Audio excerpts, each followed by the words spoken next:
television. The nominees for this RedInk Award are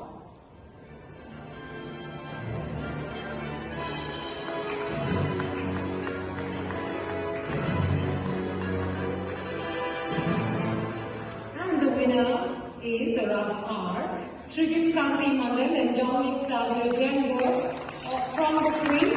This is the story on how women in Meghalaya fought against uranium mining.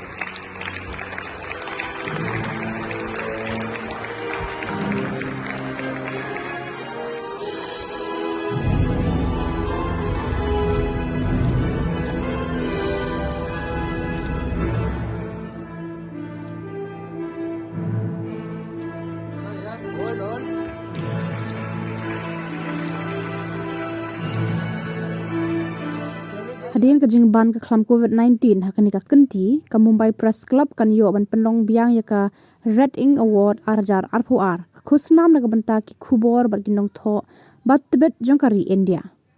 Mynta ka sien ya kani ka khusnam na yo ban ra hak environment category TV u Dominic Savio Diengdoh na ka T7 News pat u Tridip K Mandal na ka the Quint na ka bynta ka phlim The Price of Saying No.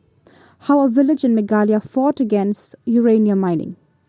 Hakani ka kyrdan la Shah ban jied ngut na kylleng kari balayo ban ra ka khusnam na kani ka phlim. Ya kani ka phlim la pan mi de ka Quint bat la pan bit pen biang de uba Dominic bat ka hon T7 News. Ki balayo ban khorbon tri khusnam ki de na ka BBC News. Ya kani ka program la pynlong ha Mumbai ha ka khandri trik u December 2024 ha NCPA Marine Drive.